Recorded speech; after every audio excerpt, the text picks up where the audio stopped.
Dear students, periodic table chapter के अंदर physical properties और उनकी पीरियोडिसिटी चल रही थी, जिसमें मैंने एटॉमिक साइज बता दिया, इफेक्टिव न्यूक्लियर चार्ज बता दिया, कैलकुलेशन बता दी सिग्मा की और जेड इफेक्टिव की, स्लेटर रूल्स बता दिए हैं। आज हम बात करते हैं आयोनाइजेशन पोटेंशियल की और आयोनाइजेशन एनर्जी की, यानी थर्ड फिजिकल प्रॉपर्टी हम स्टार्ट कर रहे हैं।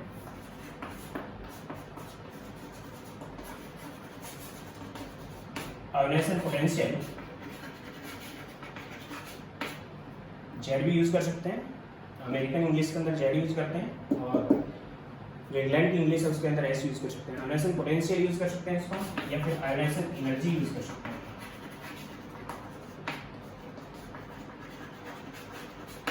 इसको मैं आई पी या फिर आई ई से नोट करूंगा।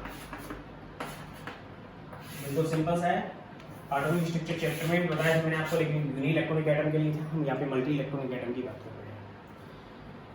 कोई भी एक आइसोलेटेड गैसेस एटम है, उसमें जो लूजली इलेक्ट्रॉन पैक्ड है या लूजली बॉन्डेड इलेक्ट्रॉन है, यानी आउटर मोस्ट शेल में प्रेजेंट आउटर इलेक्ट्रॉन है, वो अपने न्यूक्लियस के अट्रैक्शन फील्ड में रहेगा। इफेक्टिव न्यूक्लियर चार्ज उस पर लगा हुआ है, न्यूक्लियर चार्ज उस पर लगा हुआ नहीं है, उस पर इफेक्टिव न्यूक्लियर चार्ज लगा हुआ है। उस इलेक्ट्रॉन को उस सेल से हम एटम से बिल्कुल बाहर निकाल दें तो उस अट्रैक्शन फील्ड को हमें तोड़ना पड़ेगा, और उस तोड़ने के लिए एक रिक्वायर्ड एनर्जी होती है, उसी एनर्जी को हम नाम देते हैं पोटेंशियल, आयोनाइजेशन पोटेंशियल और आयोनाइजेशन एनर्जी। फिर एक बार रिपीट कर देता हूं मैं कि किसी लूज इलेक्ट्रॉन को, यानी कि आउटर मोस्ट शेल में प्रेजेंट आउटर इलेक्ट्रॉन को, ऐसे नहीं है कि हम अंदर से किसी इलेक्ट्रॉन को बाहर निकाल लें, ऐसा पॉसिबल नहीं है। इनर किसी भी इलेक्ट्रॉन को हम डायरेक्ट बाहर नहीं निकाल सकते। हम अगर किसी इलेक्ट्रॉन को बाहर निकालना चाहते हैं तो एटम को हम इतनी एनर्जी देंगे कि वो इलेक्ट्रॉन अपनी आउटर मोस्ट शेल से, यानी सबसे पहले आउटर इलेक्ट्रॉन ही बाहर निकलेगा, आउटर मोस्ट शेल में प्रेजेंट आउटर इलेक्ट्रॉन से वो इनफाइनाइट शेल में चला जाएगा। इनफाइनाइट शेल में जाने का मतलब आउटर मोस्ट शेल से इनफाइनाइट शेल में चला गया, तो एक एनर्जी का गैप उसने कवर किया, उतनी रिक्वायर्ड उसके लिए मिनिमम रिक्वायर्ड एनर्जी होगी, which is called ionization potential. यानी कहने का मतलब ये है, इसकी डेफिनेशन दे सकता हूं मैं यहाँ पे, the minimum required energy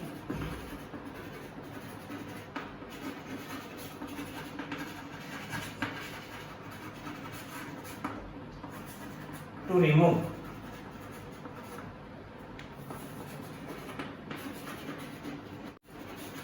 the loosely bonded electron or outermost electron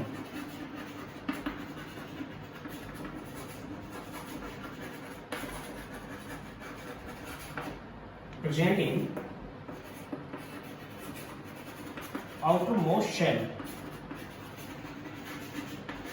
of isolated gaseous atom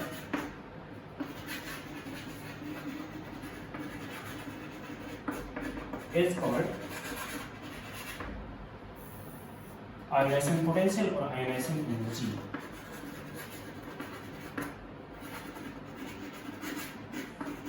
ionization potential or ionization energy represent in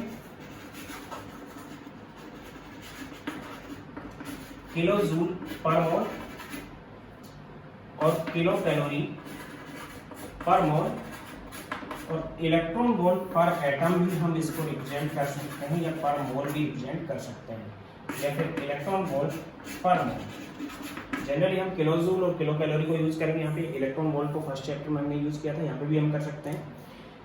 तो आउटरमोस्ट शेल में प्रेजेंट इलेक्ट्रॉन जो लूजली बॉन्डेड है उसको हटाने के लिए, क्योंकि वो अट्रैक्शन फील्ड में, न्यूक्लियस के अट्रैक्शन फील्ड में है, मैं बता चुका हूँ पिछले लेक्चर में कि उसके ऊपर इफेक्टिव न्यूक्लियर चार्ज लगा हुआ है, तो अट्रैक्शन में है, और उसको निकालना चाहिए हम, तो उस अट्रैक्शन फील्ड को हमें तोड़ना पड़ेगा, और उसको तोड़ने के लिए एक एनर्जी रिक्वायर्ड होती है, which is called ionization potential और आयोनाइजेशन एनर्जी। एक्चुअली पहले इनको आयोनाइजेशन पोटेंशियल नाम देते थे, क्यों? क्योंकि एटम को, गैसेस एटम, अकेला एटम यूज कर रहे हैं हम, आइसोलेट है, बिल्कुल अलग है, अकेला है, यानी ये टर्म इसके साथ यूज होगी, आइसोलेटेड गैसेस एटम। अकेला कोई भी एटम सॉलिड और लिक्विड नहीं होता, हमेशा ही गैसेस एटम होता है, गैसेस स्टेट में होता है। उस आइसोलेटेड गैसेस एटम से इलेक्ट्रॉन को हमें बाहर निकालना है, यानी कि हम एक ट्यूब लेते थे डिस्चार्ज टाइप की, उसमें एटम रखते थे, वो भी गैसेस, और गैसेस एटम के आउटरमोस्ट शेल में इलेक्ट्रॉन को बाहर निकालने के लिए हम उसके ऊपर एक एक्सटर्नल पोटेंशियल अप्लाई करते थे, जिससे इलेक्ट्रॉन बाहर निकलता था, और उस अप्लाइड पोटेंशियल को नाम देते थे हम आयोनाइजेशन पोटेंशियल। उसी को हम बाद में नाम देने लगे आयोनाइजेशन एनर्जी, क्योंकि टेक्निक हमने बदल दी, हम केवल एनर्जी देकर भी इलेक्ट्रॉन को बाहर निकाल सकते हैं। एक्सटर्नल पोटेंशियल की नीड नहीं है। इसलिए आइनर्सन पोटेंशियल और आइनर्सन एनर्जी एक ही चीज़ है। पोटेंशियल कब नाम दिया हमने, शुरुआत में नाम दिया क्योंकि इलेक्ट्रॉन को बाहर निकालने के लिए एक्सटर्नल पोटेंशियल यूज किया जाता था। तो इसको हम इससे कैलकुलेट करते हैं और वो आइनर्सन एनर्जी होती है। आइसोलेटेड गैसेस एटम के लिए है, सोडियम है, इलेक्ट्रॉन कॉन्फ़िगरेशन क्या है ये आपको पता ही है। सोडियम 11 नंबर पे आता है, देन 2, 8 एंड 1। तो फर्स्ट सेल में 2 इलेक्ट्रॉन होंगे, सेकंड सेल में 8 इलेक्ट्रॉन है और थर्ड सेल में 1 इलेक्ट्रॉन है। ये इसकी इलेक्ट्रॉन कॉन्फ़िगरेशन होगी। इसके साथ साथ मैं बताऊँ कि सोडियम यहाँ पे गैसेस है, ये मान लिया हमने, और आइसोलेट भी है। इसको हमने एक एनर्जी दे दी और एनर्जी देने से इसका जो इलेक्ट्रॉन है वो बाहर निकल गया, यानी कि इलेक्ट्रॉन इस सेल से इनफाइनाइट सेल में चला गया, यानी कि इनफाइनाइटली इसको रिमूव कर दिया। एटम के अट्रैक्शन फील्ड में है ही नहीं। इनफाइनाइट सेल आप जानते हो, बता रखा मैंने कि जहाँ पे इस न्यूक्लियस का अट्रैक्शन 0 हो जाता है, विच इज इनफाइनाइट सेल में, बिल्कुल इसको अलग कर दिया हमने, बाहर निकाल दिया। तो क्या बनेगा, कैटायन बनेगा। फर्स्ट सेल में 2 इलेक्ट्रॉन होंगे, सेकंड सेल में वही 1 इलेक्ट्रॉन होंगे। सोडियम प्लस बन गया, इलेक्ट्रॉन को बाहर निकालते ही कैटायन बन गया। 11 नंबर पे आ रहा है, प्रोटॉन इसमें 11 ही है, इलेक्ट्रॉन कॉन्फ़िगरेशन इसकी 2, 8 हो चुकी है, कैटायन बन गया। तो इसमें अगर देखें तो प्रोटॉन ये है 11 और इलेक्ट्रॉन भी 11 है, इसमें प्रोटॉन 11 और इलेक्ट्रॉन कितने हो गए, 10 हो चुके हैं। ये कर्नेल बन गया। कर्नेल के बारे में मैंने पहले ही बता दिया कि जब हम कैटायन फॉर्मेट करते हैं तो आउटरमोस्ट शेल को अगर हमने खत्म कर दिया, क्योंकि इलेक्ट्रॉन कॉन्फ़िगरेशन है 1s2 2s2 2p6 and 3s1, outermost shell third shell है। इलेक्ट्रॉन निकालेंगे तो हम इन इलेक्ट्रॉन्स को नहीं निकाल सकते, हम केवल इस इलेक्ट्रॉन को निकाल सकते हैं शुरुआत में। हम आगे की इलेक्ट्रॉन बाद में पोटेंशियल अप्लाई करके या एनर्जी अप्लाई करके निकाल सकते हैं, यानी पहले इलेक्ट्रॉन ये होगा क्योंकि लूजली पैक्ड ये है। ये निकालते ये सेल खत्म कर दी, थर्ड सेल हमने, इसकी इलेक्ट्रॉन कॉन्फ़िगरेशन होगी 1s2 2s2 एंड 2p6। तो इसको हमने करने नाम दे दिया आउटरमोस्ट सेल खत्म करने के लिए। तो यहाँ पे जो एनर्जी रिक्वायर्ड है विच इज आयनाइजेशन एनर्जी और which is ionisation potential, and it is always endothermic process। Energy required होगी, कभी भी एनर्जी रिलीज नहीं होगी। यानी कि मैं यहाँ पे लिख सकता हूँ ionisation energy always endothermic process, हमेशा ही एंडोथर्मिक होगी, एक्सोथर्मिक नहीं होगी, एनर्जी रिक्वायर्ड ही होगी।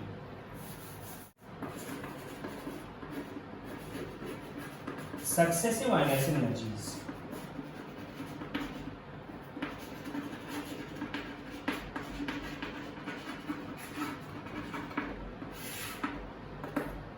पोटेंशियल की जगह हम एनर्जी भी यूज कर सकते हैं, एस की जगह जेड यूज कर सकते हैं, इसमें कोई दिक्कत नहीं है। सक्सेसिव का मतलब एक के बाद एक। इन केस ऑफ एल्यूमिनियम, अगर हम एल्यूमिनियम को देखते हैं तो एल्यूमिनियम के लिए 13 नंबर पे आ रहा है, इलेक्ट्रॉन कॉन्फ़िगरेशन है 1s2 या फिर 2, 8 and 3, 1s2 2s2 2p6 3s2 and 3p1। Last cell ये है और लास्ट इलेक्ट्रॉन ये है। इस कंडीशन में सेकंड सेल में 8 इलेक्ट्रॉन हो जाते हैं एंड थर्ड सेल में यहाँ पर 3 इलेक्ट्रॉन होंगे। एक इलेक्ट्रॉन को निकाला, पहले इलेक्ट्रॉन को जो कि यूजली पैक्ड था तो 3p से निकलेगा, सबसे ज़्यादा एनर्जी यही है। सबसे ज़्यादा एनर्जी की सेल में से, और उसमें भी अगर प्रेजेंट है, सेल में भी इलेक्ट्रॉन और प्रेजेंट है, तो सबसे ज़्यादा एनर्जेटिक सब सेल में से इलेक्ट्रॉन निकलता है, तो यहाँ से इलेक्ट्रॉन निकलेगा। तो यहाँ पे हमने आयनाइजेशन एनर्जी दे दी। इस आयनाइजेशन एनर्जी को एक इलेक्ट्रॉन के निकालने के लिए I1 नाम देंगे। यहाँ पे जो बनेगा Al प्लस बन जाएगा, इलेक्ट्रॉन कॉन्फ़िगरेशन हो जाएगी 2, 8 एंड 2। फर्स्ट सेल में 2 इलेक्ट्रॉन है, सेकेंड सेल में 8 है और थर्ड सेल में 2 इलेक्ट्रॉन्स है। अगर आगे हम एक इलेक्ट्रॉन और निकालना चाहें तो और अलग से एनर्जी देनी पड़ेगी, then which is I second, वो सेकेंड आयनाइजेशन एनर्जी होगी। एक इलेक्ट्रॉन और निकल जाएगा तो ये यहाँ से निकलेगा, 3s में सेकेंड इलेक्ट्रॉन होगा वो निकल जाएगा, देन उस कंडीशन में Al प्लस 2 बन जाएगा और प्लस 2 के लिए इलेक्ट्रॉन कॉन्फ़िगरेशन होगी 2, 8 एंड 1। फर्स्ट सेल में 2 इलेक्ट्रॉन होंगे, सेकेंड में 8 होंगे और थर्ड में 1 इलेक्ट्रॉन होगा। इसके बाद भी मैं कहूँ कि एक इलेक्ट्रॉन और निकाल दिया हमने, तो I थर्ड भी दी इसको। देन उस कंडीशन में Al ये +2 था, ये +3 बन जाएगा, 2 और 8 कर्नेल बन जाएगा इसका। चाहे फर्स्ट सेल में 2 इलेक्ट्रॉन होंगे एंड सेकंड सेल में 8 इलेक्ट्रॉन्स होंगे, 2 8 that is kernel. Last shell हमने खत्म कर दी। तो हमेशा ही क्या होगा कि सबसे लूजली पैक्ड इलेक्ट्रॉन एक था, उसको निकालने के लिए कम एनर्जी की रिक्वायरमेंट होगी, सेकंड इलेक्ट्रॉन को निकालने के लिए और एनर्जी बढ़ानी पड़ेगी, थर्ड इलेक्ट्रॉन को निकालने के लिए और एनर्जी बढ़ानी पड़ेगी। इसका बेसिक रीजन ये है कि लास्ट इलेक्ट्रॉन प्रोटॉन थे 13 थे, इलेक्ट्रॉन थे 13 थे। यहाँ पे प्रोटॉन कितने हो गए 13 है, लेकिन इलेक्ट्रॉन 12 हो गए। यहाँ पे प्रोटॉन कितने हो गए 13 है, इलेक्ट्रॉन 11 हो चुके हैं। तो 13 प्रोटॉन ने 13 इलेक्ट्रॉन को अकोमोडेट कर रखा है, अट्रैक्शन है इनका। लेकिन 13 प्रोटॉन 12 को अट्रैक्ट करेंगे तो अट्रैक्शन बढ़ गया, तो इसका साइज छोटा हो गया। बता रखा है कि कैटायनिक का साइज छोटा हो जाता है, कैटायनिक फॉर्मेशन है यहाँ पे, एनायनिक फॉर्मेशन नहीं है आयनाइजिंग पोटेंशियल में। तो उस कंडीशन में सेकंड इलेक्ट्रॉन को निकालेंगे तो इसमें 13 प्रोटॉन 12 इलेक्ट्रॉन को अट्रैक्ट कर रखे हैं, तो अट्रैक्शन ज़्यादा हो गया, इफेक्टिव चार्ज लास्ट पे ज़्यादा होगा। यानी कि इधर से इधर चलाएंगे तो इसमें जो जेड इफेक्टिव होगा और इसमें जो जेड इफेक्टिव होगा और इसमें जो जेड इफेक्टिव होगा वो यहाँ ज़्यादा रहेगा लास्ट इलेक्ट्रॉन के लिए बजाय इससे, यहाँ ज़्यादा रहेगा लास्ट इलेक्ट्रॉन के लिए बजाय इससे। क्यों? क्योंकि अभी 13 प्रोटॉन ने 11 इलेक्ट्रॉन को अकोमोडेट कर रखा है। 11th इलेक्ट्रॉन के लिए निकाल रहे हैं तो इफेक्टिव न्यूक्लियर चार्ज बढ़ जाएगा, यहाँ 12th इलेक्ट्रॉन के लिए निकाल रहे हैं तो इफेक्टिव न्यूक्लियर चार्ज उससे कम हो गया, और यहाँ 13th इलेक्ट्रॉन को निकाल रहे हैं तो इफेक्टिव चार्ज उससे भी कम हो गया। तो सबसे कम इफेक्टिव न्यूक्लियर चार्ज यहाँ पे रहेगा, उससे कम, उससे ज़्यादा यहाँ पे रहेगा, उससे ज़्यादा यहाँ पे रहेगा। तो यहाँ से इलेक्ट्रॉन को निकालने के लिए मीन्स अट्रैक्शन ज़्यादा है तो इलेक्ट्रॉन को निकालने के लिए रिक्वायर्ड एनर्जी ज़्यादा होगी, अट्रैक्शन कम है तो इलेक्ट्रॉन को निकालने के लिए रिक्वायर्ड एनर्जी कम होगी। Means always in case of successive ionisation energy increased, required energy increased. यानी कि क्या आ जाएगा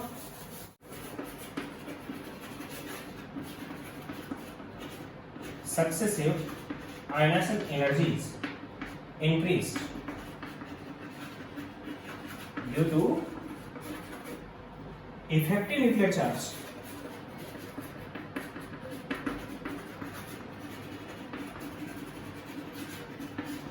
और इफेक्टिव चार्ज यहाँ पे भी यूज हो रहा है, इफेक्टिव न्यूक्लियर चार्ज यहाँ पे भी यूज हो रहा है for last electron increased, then we can say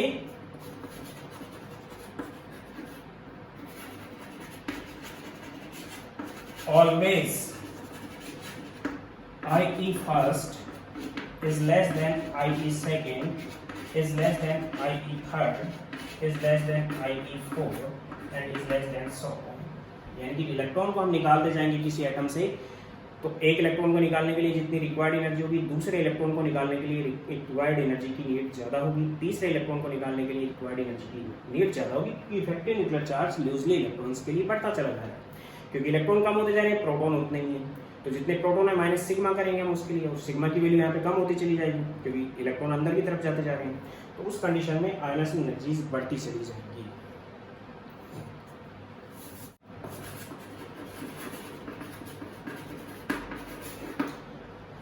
Prediction of stable electron configuration।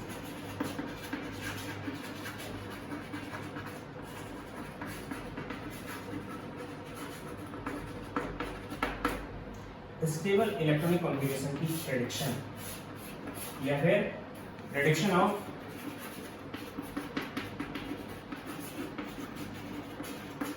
Stable oxidation state.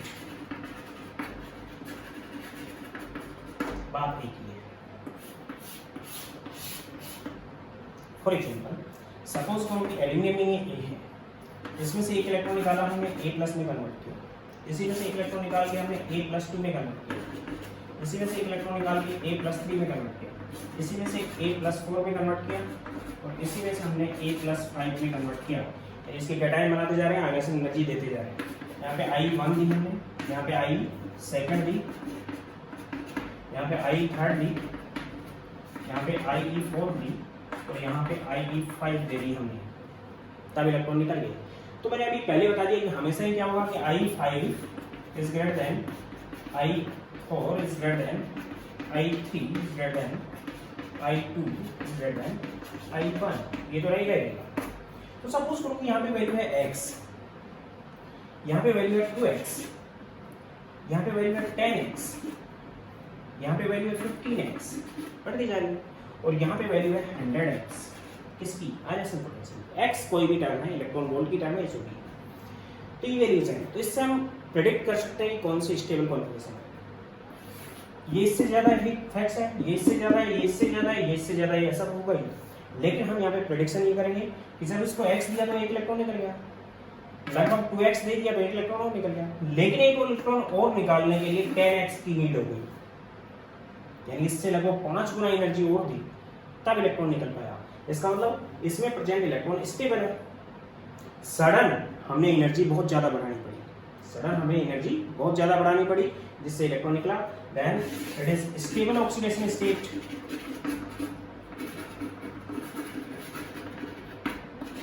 यानी सडन एनर्जी की बहुत ज्यादा नीड होती है नेक्स्ट इलेक्ट्रॉन को निकालने के लिए, तो स्टेबल ऑक्सीडेशन स्टेट से ही हो सकती है।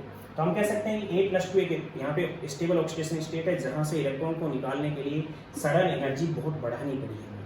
फिर आगे हमने यहाँ किया कि अगर हमने ये बढ़ा लिया तो नेक्स्ट इलेक्ट्रॉन को निकालने के लिए हमने थोड़ी सी एनर्जी और बढ़ाई, लेकिन उससे नेक्स्ट इलेक्ट्रॉन को निकालने के लिए हमें बहुत ज्यादा एनर्जी की नीड हो गई, इसलिए it is also stable oxidation state.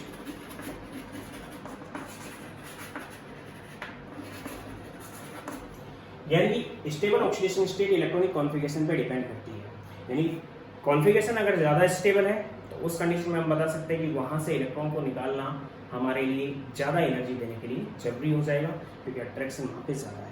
तो हम बता सकते हैं कि ए की अगर ये वैल्यूज दी गई हैं तो हम यहाँ पे एक्सप्लेन कर सकते हैं कि स्टेबल ऑक्सीडेशन स्टेट ऑफ ए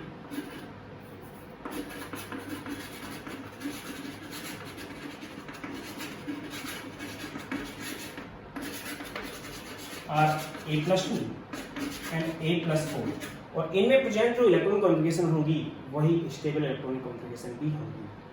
यानी सबसे ज्यादा stable electron configuration inert gas की होती है, तो इनर्ट गैस का आयनेशन पोटेंशियल भी सबसे ज्यादा होता है अपने पीरियड में। तो इस टाइप से अगर इलेक्ट्रॉन वोल्ट में वैल्यूज दी गई हैं तो हम कैलकुलेशन वो कर सकते हैं।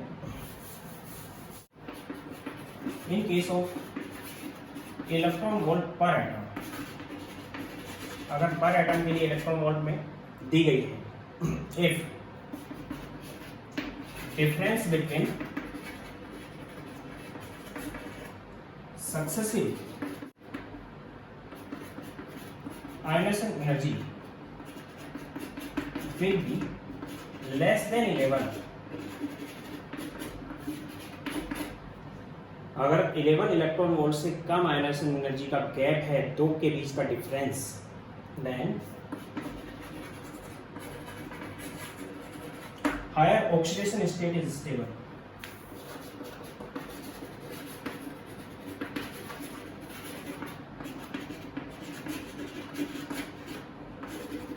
And if difference between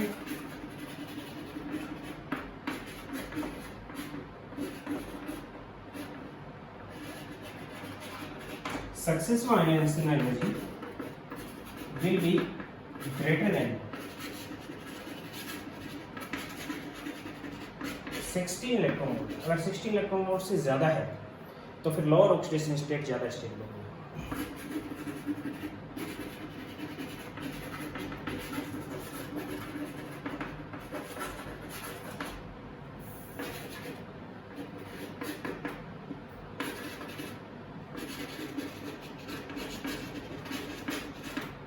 कहने का मतलब है कि दो ionisation first second third fourth हम लेके चल रहे हैं, दो सक्सेसिव आयनाइजेशन पोटेंशियल के बीच में गैप अगर 11 इलेक्ट्रॉन वोल्ट से कम है तो इजीली हम एनर्जी देके नेक्स्ट इलेक्ट्रॉन को निकाल सकते हैं, तो हायर ऑक्सीडेशन स्टेट बन जाएगी उसकी। लेकिन अगर 16 इलेक्ट्रॉन वोल्ट से ज्यादा है दोनों का गैप तो इजीली हम नेक्स्ट इलेक्ट्रॉन को नहीं निकाल सकते। इसका मतलब पहली वाली ऑक्सीडेशन स्टेट ही ज्यादा स्टेबल है, लोअर ऑक्सीडेशन स्टेट ही ज्यादा स्टेबल है। फॉर एग्जांपल सोडियम अगर हम लेते हैं तो इसका IE1 ये होता है 5.1 इलेक्ट्रॉन वोल्ट, एंड इसका IE2 सेकेंड आयनाइजेशन पोटेंशियल ये होता है 47.3 इलेक्ट्रॉन वोल्ट। यानी कि सोडियम से हमने Na+ बनाया और हमने Na+2 बनाया, तो यहाँ पे इसकी कॉन्फ़िगरेशन है इनर्ट गैस कॉन्फ़िगरेशन है, नियॉन जैसी इसलिए स्टेबल कॉन्फ़िगरेशन हो जाएगा। तो यहाँ पे तो हमने दिया इसको 5.1 इलेक्ट्रॉन वोल्ट एटम के अंदर, वन एटम के अंदर ले रहे हैं, तो यहाँ पे हमने लिया 47.3 इलेक्ट्रॉन वोल्ट, तब एक इलेक्ट्रॉन निकल पाया। तो दोनों के बीच में जो गैप आया 47.3 minus 5.1 which is 40.2 electron volt, जो कि 16 इलेक्ट्रॉन वोल्ट से ज़्यादा है। अभी बताया मैंने कि 16 इलेक्ट्रॉन वोल्ट से अगर ज़्यादा है, इसका मतलब पहली वाली कॉन्फ़िगरेशन क्या होगी, ज़्यादा स्टेबल होगी, नेक्स्ट इलेक्ट्रॉन को हम नहीं निकाल सकते। तो सोडियम से हम Na+ बना सकते हैं, means Na+ is more stable. Next electron 16 से ज़्यादा आ रहा है गैप, तो नेक्स्ट इलेक्ट्रॉन को हम यूज़ नहीं कर सकते। इन दोनों का गैप की बात कर रहा हूँ, तो नेक्स्ट इलेक्ट्रॉन को हम इजीली निकाल नहीं सकते, तो Na+ यहाँ पे मोर स्टेबल हो जाएगा। इन केस ऑफ मैग्नीशियम, इनके को मैग्नीशियम अगर देखते हैं तो मैग्नीशियम Mg+ बनाया हमने और Mg+2 बनाया। तो यहाँ पे आयनाइजेशन फर्स्ट दे दिया, एनर्जी फर्स्ट दे दी, यहाँ पे आयनाइजेशन एनर्जी सेकंड दे दी। फर्स्ट एनर्जी है 7.4 electron volt and second is 15.0 electron volt, यानी फर्स्ट आयनाइजेशन एनर्जी इसकी 7.4 है और सेकंड आयनाइजेशन एनर्जी इसकी 15.0 है। Means gap this is 15.0 minus 7.4 which is 7.6 electron volt. Gap 11 electron volt से कम है। इसका मतलब एक इलेक्ट्रॉन निकालने के साथ साथ हम इजीली दूसरा इलेक्ट्रॉन निकाल सकते हैं, क्योंकि गैप कम आ गया 11 से, इसलिए इसके लिए Mg+2 इज मोर स्टेबल। इसलिए सोडियम के कंपाउंड बनते हैं उनमें Na+ बनता है, Na+ के कंपाउंड बनाता है, और मैग्नीशियम जो कंपाउंड बनाता है वो Mg+2 के कंपाउंड बनाता है। इन केस ऑफ एल्यूमिनियम, हालांकि यहाँ पे देखते हैं तो इसकी थर्ड आयनाइजेशन पोटेंशियल और भी ज्यादा हो जाएगी, क्योंकि अब इसकी इनर्ट गैस कॉन्फ़िगरेशन है, इसमें भी 10 इलेक्ट्रॉन हो गए, नियोन जैसी कॉन्फ़िगरेशन ले ली इसने। तो इनर्ट गैस की कॉन्फ़िगरेशन अगर है, उसमें से इलेक्ट्रॉन निकालना बहुत मुश्किल होता है, उसमें इलेक्ट्रॉन को निकालने के लिए हायर एनर्जी की रिक्वायरमेंट होगी। इसी कंडीशन में एल्यूमिनियम का एग्जांपल लेते हैं हम। इन केस ऑफ एल्यूमिनियम से हमने Al+ बनाया, Al+ से हमने Al+2 बनाया, इससे हमने Al+3 बनाया। तो हम जानते हैं कि इसकी तो इनर्ट गैस कॉन्फ़िगरेशन है, 10 इलेक्ट्रॉन है, तो नियोन जैसी कॉन्फ़िगरेशन है, तो ये तो ज्यादा स्टेबल हो ही गया। क्यों हुआ उसका रीजन, क्योंकि नेक्स्ट आयनाइजेशन पोटेंशियल पर डिपेंड करेगा कि नेक्स्ट इलेक्ट्रॉन को निकालने के लिए बहुत ज्यादा एनर्जी की रिक्वायरमेंट होगी, इसलिए ये ज्यादा स्टेबल हो गया। इसलिए एल्यूमिनियम जो कंपाउंड बनाता है वो Al+3 के बनाता है। फर्स्ट आयनाइजेशन पोटेंशियल यहाँ पे हम 6.0 इलेक्ट्रॉन वोल्ट देते हैं I फर्स्ट। इसके लिए जो I सेकंड है विच इज 18.8 इलेक्ट्रॉन वोल्ट बढ़ेगी। इसके लिए I सेकंड है, सॉरी थर्ड है, विच इज 28.6 इलेक्ट्रॉन वोल्ट। अगर इन दोनों का गैप देखें, इन दोनों का गैप आता है कितना, 12.8 इलेक्ट्रॉन वोल्ट, और इन दोनों का गैप अगर देखें तो इन दोनों का गैप आता है 9.8 इलेक्ट्रॉन वोल्ट। तो इन दोनों का गैप 12.8 11 से ज्यादा है, 11 इलेक्ट्रॉन वोल्ट से ज्यादा है। इसका मतलब क्या हुआ कि Al+ is more stable then Al+2। यानी यहाँ पे हम कह सकते हैं कि Al+ is more stable than Al+2। और इन दोनों का अगर देखें हम तो इसमें गैप कितना है 18.8 और इसमें 28.6, इन दोनों के बीच में गैप 9.8 है, जो 11 से कम है। तो हम यहाँ पे कह सकते हैं Al+3 is more stable than Al+2। Al+3 is more stable than Al+2। यानी कि जो कंपाउंड एल्यूमिनियम बनाएगा वो Al+ में भी बनाता है, मिलते हैं उसके कंपाउंड, और Al+3 में भी बनाता है, Al+2 में कोई कंपाउंड फॉर्मेट नहीं करता है। तो उस गैप पे हम बता सकते हैं एटम के केस में कि कौन सी इलेक्ट्रॉन कॉन्फ़िगरेशन ज्यादा स्टेबल होगी, क्योंकि जो स्टेबल इलेक्ट्रॉन कॉन्फ़िगरेशन है वहां से इलेक्ट्रॉन निकालने के लिए हमें रिक्वायर्ड एनर्जी एकदम तेजी से बढ़ानी पड़ती है, इसलिए गैप बढ़ जाता है, और गैप बढ़ जाएगा तो उस कंडीशन में वहां से इलेक्ट्रॉन को नहीं निकाल पाएगा। Next, factor affecting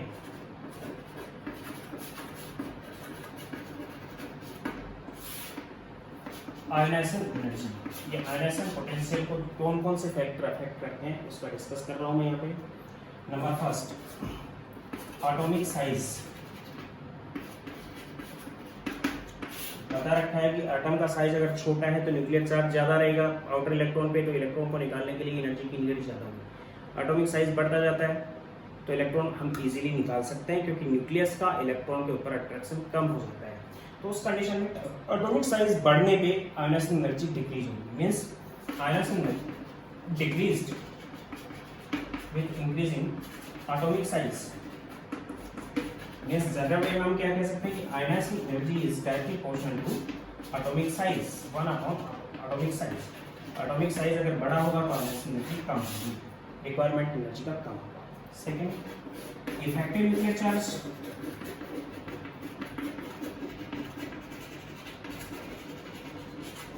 Z effective, इसकी कैलकुलेशन मैंने पिछले लेक्चर में बता दी है।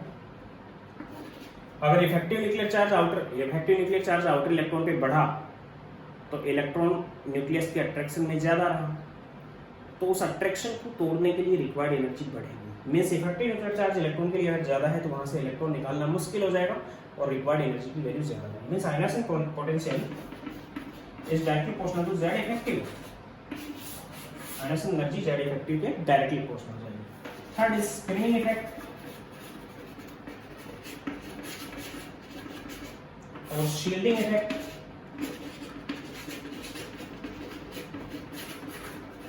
जिसके लिए हमने सिग्मा की कैलकुलेशन बता दी, शील्डिंग कांस्टेंट और स्क्रीनिंग कांस्टेंट की कैलकुलेशन आपको बताई है पिछले लेक्चर में लेटरल से।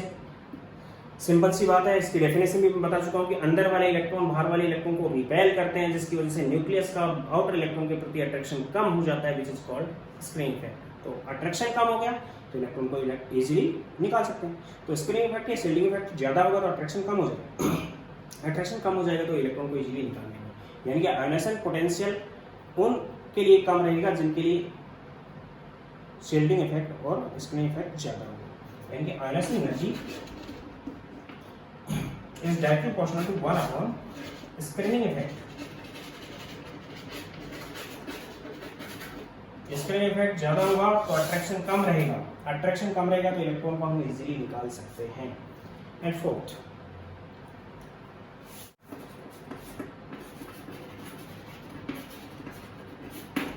stability of half filled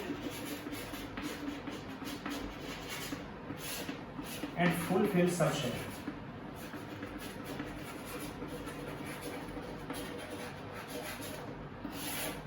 half fill और फुल फिल सबशेल की स्टेबिलिटी आपको बता रखा है कि स्टेबिलिटी हाफ फिल जो सबशेल होती है उसकी भी ज़्यादा होती है और फुल फिल सबशेल होती है उसकी भी ज़्यादा। जब स्टेबिलिटी वहाँ से ज़्यादा है तो वहाँ से इलेक्ट्रॉन को निकाल के हम उसको अनसिमेट्रिक डिस्ट्रीब्यूशन में नहीं कर सकते। अगर इलेक्ट्रॉन को हम निकालना चाहें वहाँ से तो रिक्वायर्ड एनर्जी की वैल्यू ज़्यादा होगी। Means in case of half fill और फुल फिल सबशेल की कंडीशन में रिक्वायर्ड एनर्जी आयनाइजेशन पोटेंशियल ज़्यादा होगा। क्या कह सकता हूँ मैं, half filled and fully filled subcells are more stable than required energy to remove electron from here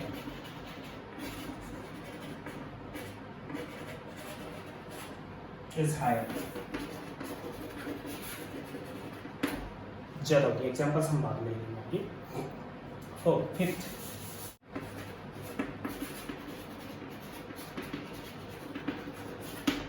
पेनेट्रिंग power of subshell. जो सबशेल न्यूक्लियस के जितनी नजदीक होती है, न्यूक्लियस की जितनी नजदीक होती है उतनी ही वो सबशेल ज्यादा स्टेबल होती है, क्योंकि वहां पर अट्रैक्शन ज्यादा होता है। तो वहां से इलेक्ट्रॉन को निकालने के लिए रिक्वायर्ड एनर्जी ज्यादा होती है। इसका मतलब पेनेट्रिंग पावर क्या है, penetrating power is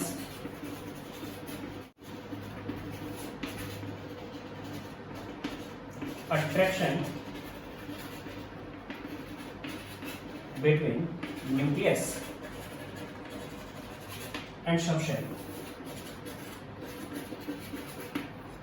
पेनेट्रिंग power is attraction between nucleus and subshell. Order क्या है इसका, S is greater than P is greater than D is greater than F। ये ऑर्डर ऑफ पेनेट्रिंग पावर है।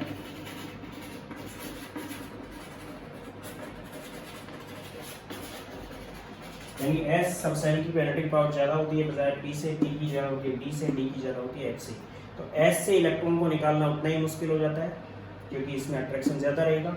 P में हम थोड़ा इजीली इलेक्ट्रॉन निकाल सकते हैं, D में और इजीली निकाल सकते हैं और F में और भी इजीली निकाल सकते हैं। मीन्स पेनेट्रिंग पावर पर डिपेंड करेगा कि अगर इलेक्ट्रॉन हम S में से निकाल रहे हैं तो ज़्यादा हमें एनर्जी देनी पड़ेगी पी में से निकालने के बजाय। पी में निकाल रहे हैं तो थोड़ी कम देनी पड़ेगी, डी में से निकाल रहे हैं तो उससे भी कम देनी पड़ेगी, रेड में से निकाल रहे हैं तो उससे भी कम देनी पड़ेगी। तो इन फैक्टर्स पे डिपेंड करता है कौन, आयनाइजेशन पोटेंशियल। अब हम बात करते हैं periodicity in ionization potential.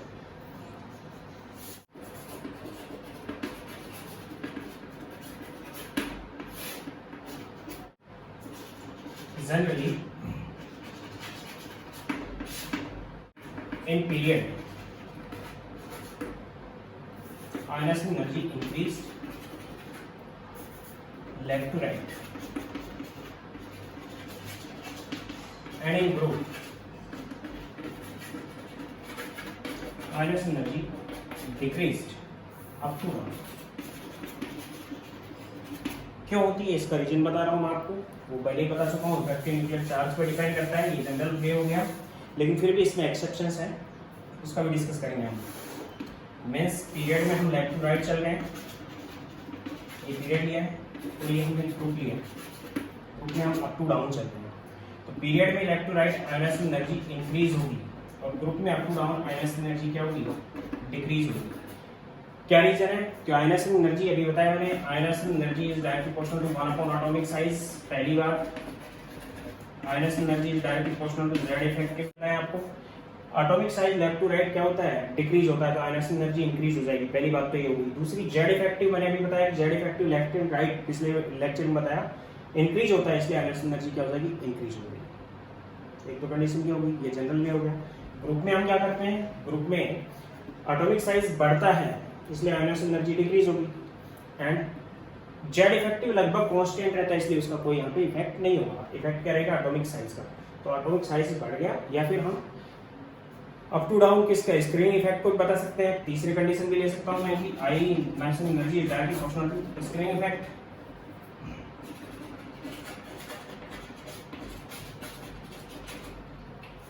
Left to right अगर देखते हैं हम तो स्क्रीन इफेक्ट क्या हो गया, कम होता चला जाएगा, जैसे आयनाइजेशन एनर्जी बढ़ेगी। और up to down screen effect बढ़ेगा क्योंकि साइज बढ़ता जा रहा है, तो अंदर वाले इलेक्ट्रॉन जा रहे हैं, बाहर वाले अंदर वाले इलेक्ट्रॉन बढ़ते जा रहे हैं, तो बाहर वाले इलेक्ट्रॉन को ज्यादा रिपेल करेंगे, इसलिए ionization energy up to down decrease हो गई। ये जनरल पे हो गया। अब हम ग्राफ प्लॉट कर लेते हैं कि हाइड्रोजन और हीलियम की अगर हम बात करते हैं तो हाइड्रोजन के लिए आयनाइजेशन एनर्जी किलोजूल पर मोल में दे रहा हूं मैं, वो 1311 किलोजूल पर मोल होती है। और हीलियम के लिए 2372 किलोजूल पर मोल होती है, जो कि हीलियम के लिए पूरी पीरियोडिक टेबल में फर्स्ट आयनाइजेशन एनर्जी की बात कर रहा हूँ, सबसे ज्यादा है। Hydrogen, lithium, sodium, potassium, rubidium and caesium. Lithium के केस में ये 520 किलोजूल पर मोल है, 496 किलोजूल पर मोल है, 419 किलोजूल पर मोल है, 403 किलोजूल पर मोल है, 376 किलोजूल पर मोल है। यानी अप टू डाउन डिक्रीज हो गई है। लेकिन हम ग्रुप की बात करें, पीरियड की बात करें तो lithium, beryllium, boron, carbon, nitrogen, oxygen, fluorine and neon.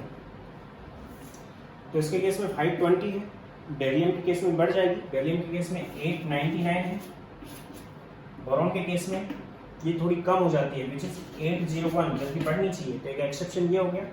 Carbon के केस में ये फिर बढ़ जाएगी, 1086 होती है, नाइट्रोजन के केस में बढ़ जाती है, 02 होती है, ऑक्सीजन के केस में फिर से घट जाती है, और ऑक्सीजन के केस में घट के हो जाती है 1314, फ्लोरीन के केस में 1681 और नियॉन के केस में ये 2080 होती है। यानी कि अप टू डाउन डिक्रीज हो रही है। इनर्ट गैस की सबसे ज्यादा होती है अपने पीरियड में, और हीलियम की पूरी पीरियोडिक टेबल में सबसे ज्यादा है, सीजियम की सबसे कम है। Least in periodic table and highest in periodic table.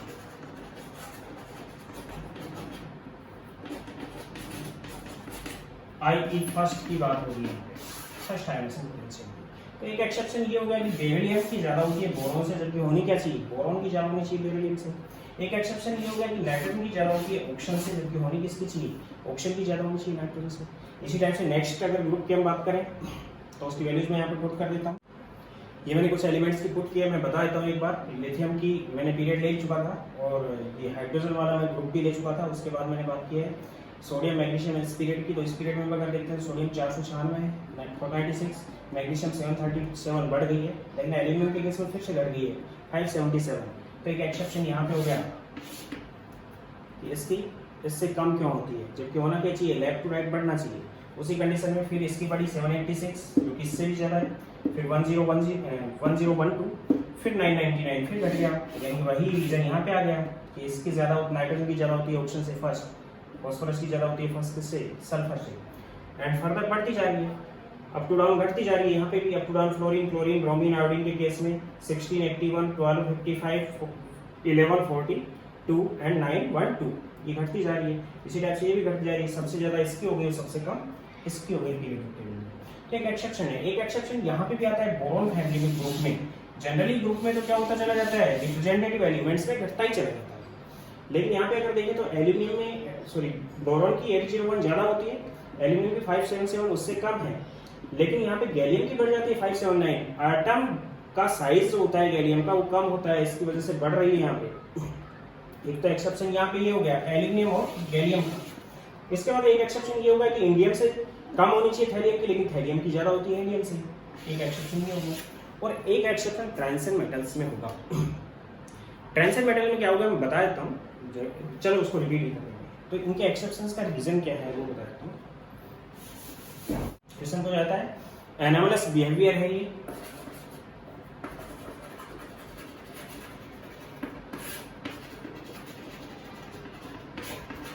और बेरिलियम, मैग्नीशियम और नाइट्रोजन फास्फोरस ग्रुप के अंदर। क्वेश्चन पूछा जाता है भाई आई फर्स्ट आयनाइजेशन पोटेंशियल की बात कर रहा हूँ। Beryllium is greater then boron and magnesium is greater then aluminium. ऐसा क्यों होता है? तो हम इनकी इलेक्ट्रॉन कॉन्फिगरेशन पे जाएंगे। इन केस ऑफ बेरिलियम 4 नंबर पे आता है, electron configuration 1s2 and 2s2, यानी 1s में 2 इलेक्ट्रॉन है और 2s में भी 2 इलेक्ट्रॉन है। इन केस ऑफ बोरॉन 5 नंबर पे आ रहा है, 1s2, 2s2 एंड 2p1। इसमें 2 इलेक्ट्रॉन है, इसमें 2 इलेक्ट्रॉन है और इसमें 1 इलेक्ट्रॉन है। p के अंदर 3 ऑर्बिटल होते हैं, 1 इलेक्ट्रॉन है। तो यहाँ पे 2 रीजन हो गए। एक तो रीजन ये हो गया कि हम यहाँ से इलेक्ट्रॉन निकालेंगे s में से और यहाँ से इलेक्ट्रॉन निकालेंगे आउटमोस्ट p में से। Penetrating power of s is greater than p, तो यहाँ से निकालने में ज्यादा एनर्जी देनी पड़ेगी। दूसरा रीजन ये होगा कि इट इज फुलफिल्ड, और यहाँ पे क्या हुआ, एसिमेट्रिक डिस्ट्रीब्यूशन है।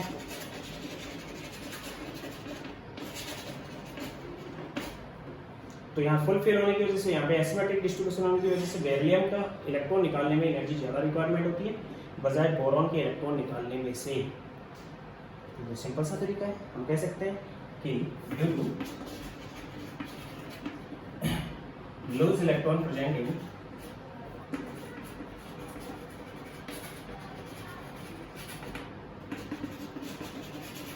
fulfilled as substance in beryllium and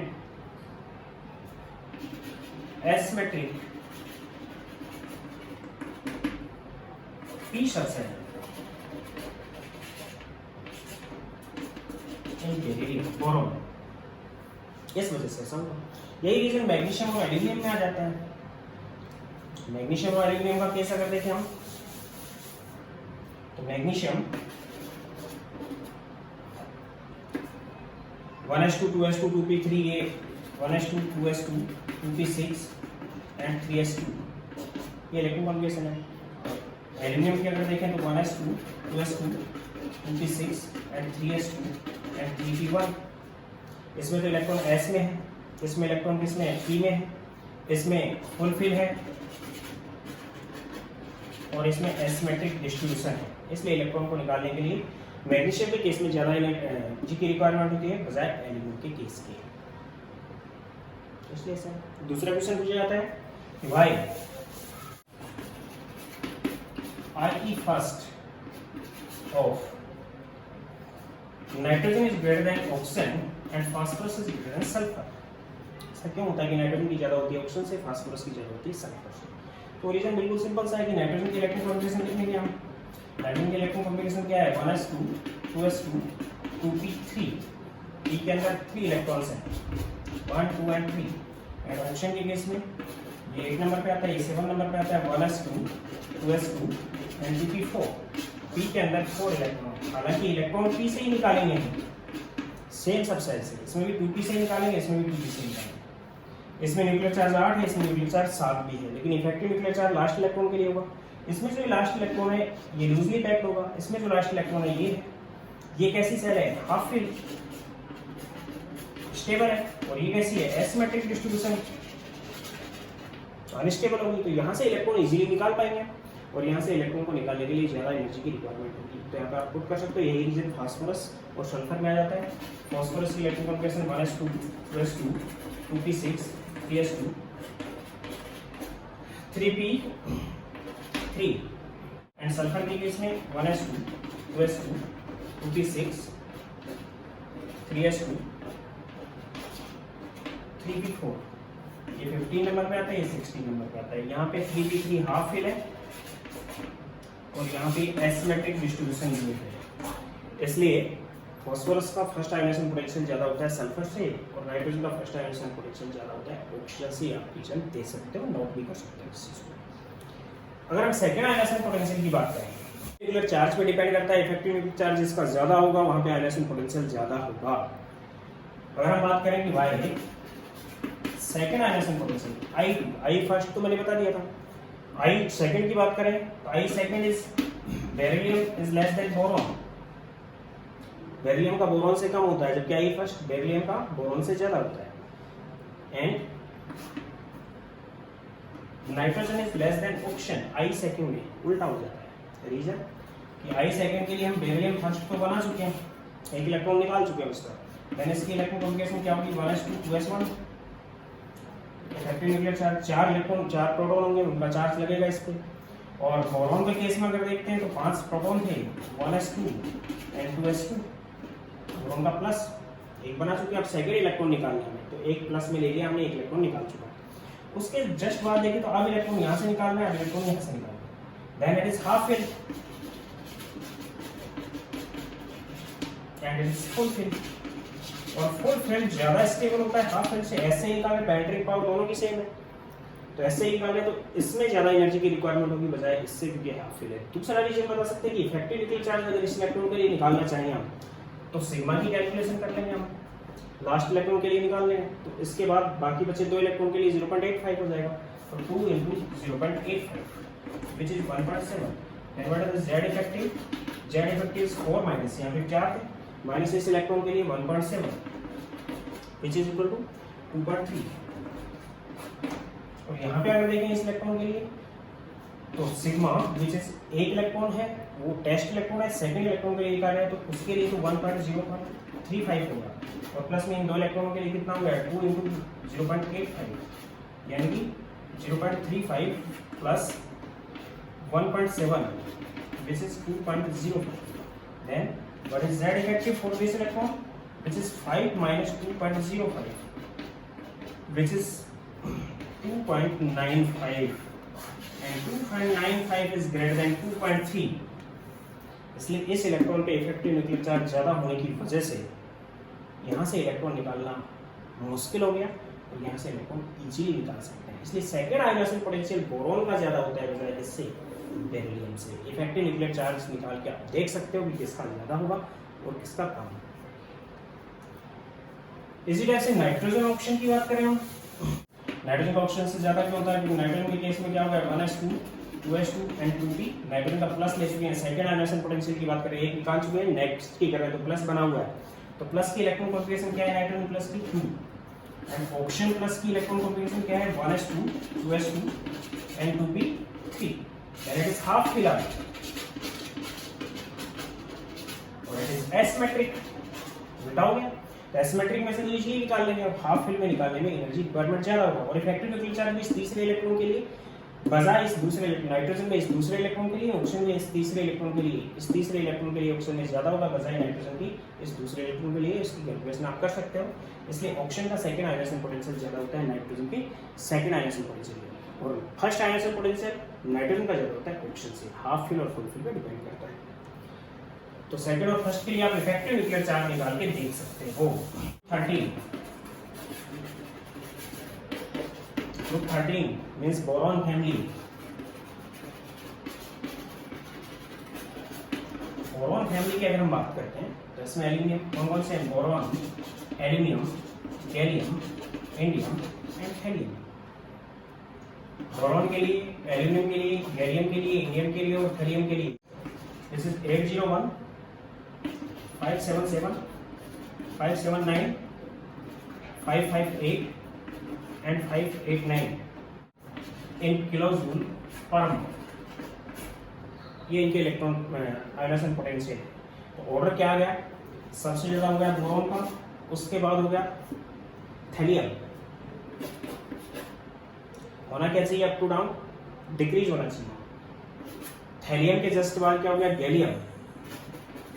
gallium के बाद एल्यूमिनियम और एल्यूमिनियम के बाद इंडियम, यानी सबसे कम आयनाइजेशन पोटेंशियल इंडियम का होता है। ये आईआईटी में कई बार पूछा जा चुका है, नीट में पूछा जा चुका है, इसलिए इस ऑर्डर को आप जनरली याद रख लोगे। रीजन एक का एक्सेप्शन यहाँ पे आ गया और एक एक्सेप्शन यहाँ पे आ गया। अप टू डाउन घटना चाहिए लेकिन यहाँ पे बढ़ गया और यहाँ पे तेजी से बढ़ा, यहाँ पे तो बहुत कम बढ़ा और यहाँ पे ज्यादा बढ़ा। यहाँ पे कम बढ़ने का रीजन आपको बता दिया था मैंने पहले कि गैलियम का जो साइज होता है एल्यूमिनियम से कम होता है, क्योंकि डी सब सेल्स का पुअर शील्डिंग इफेक्ट होता है। गैलियम से पहले 3D सीरीज आ जाती है स्कैंडियम से जिंक तक की, उनका शील्डिंग इफेक्ट कम होता है, इसलिए जितना बढ़ना चाहिए उतना साइज गैलियम का नहीं बढ़ पाता है, जिसकी वजह से साइज कम रहने की वजह से इफेक्टिव न्यूक्लियर चार्ज बढ़ गया। उस कंडीशन में इसकी ionization potential, first ionization potential इसके फर्स्ट आयनाइजेशन पोटेंशियल से कम हो गया, लेकिन बहुत कम बढ़ पाया। इसके केस में बढ़ने का रीजन क्या है? इससे पहले लैंथेनॉइड्स आ चुके हैं और लैंथेनॉइड कंट्रैक्शन का आगे आने वाले एलिमेंट्स पे बहुत ज्यादा इफेक्ट होता है, साइज उतना नहीं बढ़ पाता। इसलिए थैलियम का आयनाइजेशन पोटेंशियल इंडियम के आयनाइजेशन पोटेंशियल से ज्यादा होने का रीजन क्या है? लैंथेनॉइड कंट्रैक्शन इससे पहले आ गए, इसलिए यहाँ पे तेजी से बढ़ा। और इससे पहले डी ऑर्बिटल्स आ चुके हैं जिनका पुअर शील्डिंग इफेक्ट होता है। यहाँ पे क्या लिख सकता हूँ? In this case poor shielding effect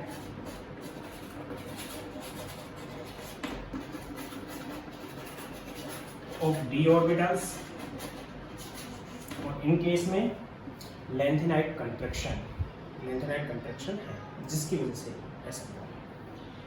इसके अलावा ट्रांजिशन एलिमेंट्स की अगर बात करें तो ट्रांजिशन एलिमेंट्स में एक क्वेश्चन पूछा जाता है कि why ionization energy first of, पहली आयनाइजेशन एनर्जी की बात कर रहा हूं, 5D series is greater than 4D series relative elements. बता चुका हूं आपको मैं 4D में क्या आता है।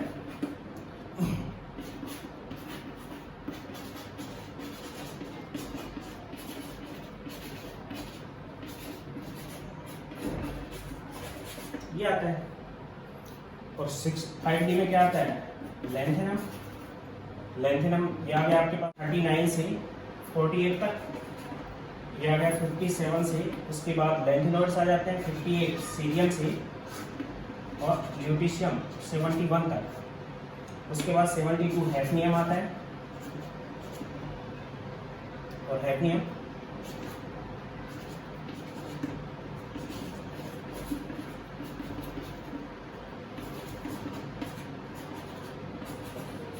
मरकरी तक 80 तक।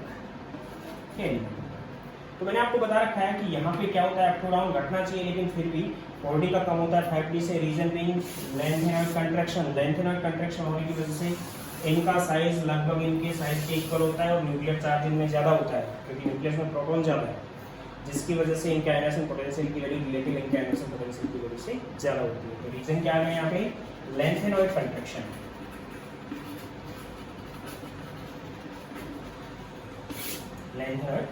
यहाँ पे एक क्वेश्चन पूछा जाता है, ये तो जनरल पूरी पीरियोडिक टेबल की बात हो गई, उसमें मैं आपको बता चुका हूँ सबसे ज्यादा है किसका? हीलियम का, और सबसे कम किसका है? सीजियम का है। आपसे कह दिया गया कि हीलियम का इलेक्ट्रॉन पोटेंशियल, आयनाइजेशन पोटेंशियल कितना है? 2372 किलोजूल पर मोल, जो कि सबसे ज्यादा है। तो Li+ का हीलियम से ज़्यादा होगा या कम? Li प्लस का मतलब सेकेंड आयोनाइजेशन पोटेंशियल की हम बात कर रहे हैं। दोनों की कॉन्फ़िगरेशन सेम है, हीलियम की भी 1s2 है और लिथियम की Li प्लस की भी 1s2 है। तो एक इलेक्ट्रॉन इसमें से निकाल चुके हैं।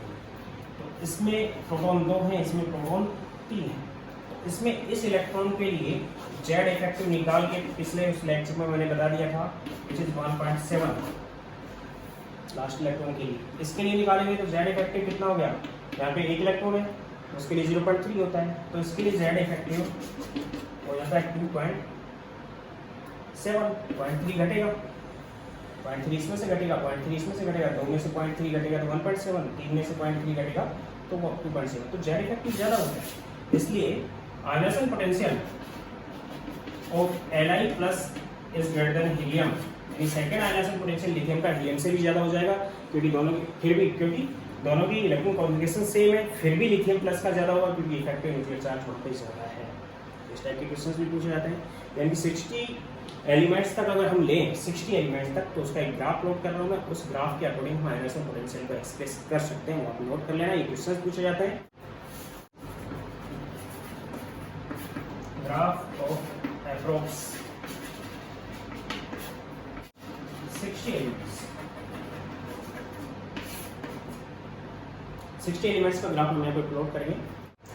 इस टाइप का ग्राफ आता है 60 एलिमेंट्स के लिए। ये हाइड्रोजन के लिए है, helium, lithium, beryllium, boron, beryllium, boron का कम होता है बेरिलियम से, कार्बन, नाइट्रोजन का ज़्यादा होता है ऑक्सीजन से, and fluorine and neon. Neon के बाद यहाँ सोडियम, सोडियम का कम हो गया। सोडियम के बाद यहाँ पे मैग्नीशियम, मैग्नीशियम का ज़्यादा होता है एल्यूमिनियम से, एल्यूमिनियम, सिलिकॉन, फॉस्फोरस का ज़्यादा होता है सल्फर से, सल्फर से ज़्यादा होगा क्लोरीन, एंड क्लोरीन के बाद आर्गन, आर्गन के बाद यहाँ पे पोटेशियम, ये चलेंगे कैल्शियम, कैल्शियम के बाद इस टाइप से डी ऑर्बिटल्स आ जाएंगे, डी ब्लॉक के एलिमेंट्स आ जाएंगे। आर्गन के बाद यहाँ पे क्रिप्टॉन आ जाएगा 36 नंबर पे, क्रिप्टॉन के बाद यहाँ पे रूबिडियम, फिर ये एलिमेंट्स चलेंगे। यहाँ पे आ जाएगा जेनॉन, जेनॉन के बाद यहाँ पे आ जाएगा सीजियम, सीजियम के बाद आगे चलेगा। इस टाइप से एलिमेंट्स होगा। यानी कि पूरी पीरियोडिक टेबल में अगर पीरियड में देखें तो सबसे ज़्यादा आयोनाइजेशन पोटेंशियल इनर्ट गैस का होता है और सबसे कम एल्कली मेटल का होता है। इस टाइप से ट्रेंड आएगा। Means in period higher electron या ionization potential is of inert gas, क्योंकि स्टेबल कॉन्फ़िगरेशन होती है, and least is for alkali metal, सबसे कम एल्कली मेटल का होता है अपने पीरियड में। इस टाइप से वेरिएशन आता है, और वेरिएशन मैं आपको बता चुका हूँ, उसको नोट कर लेना।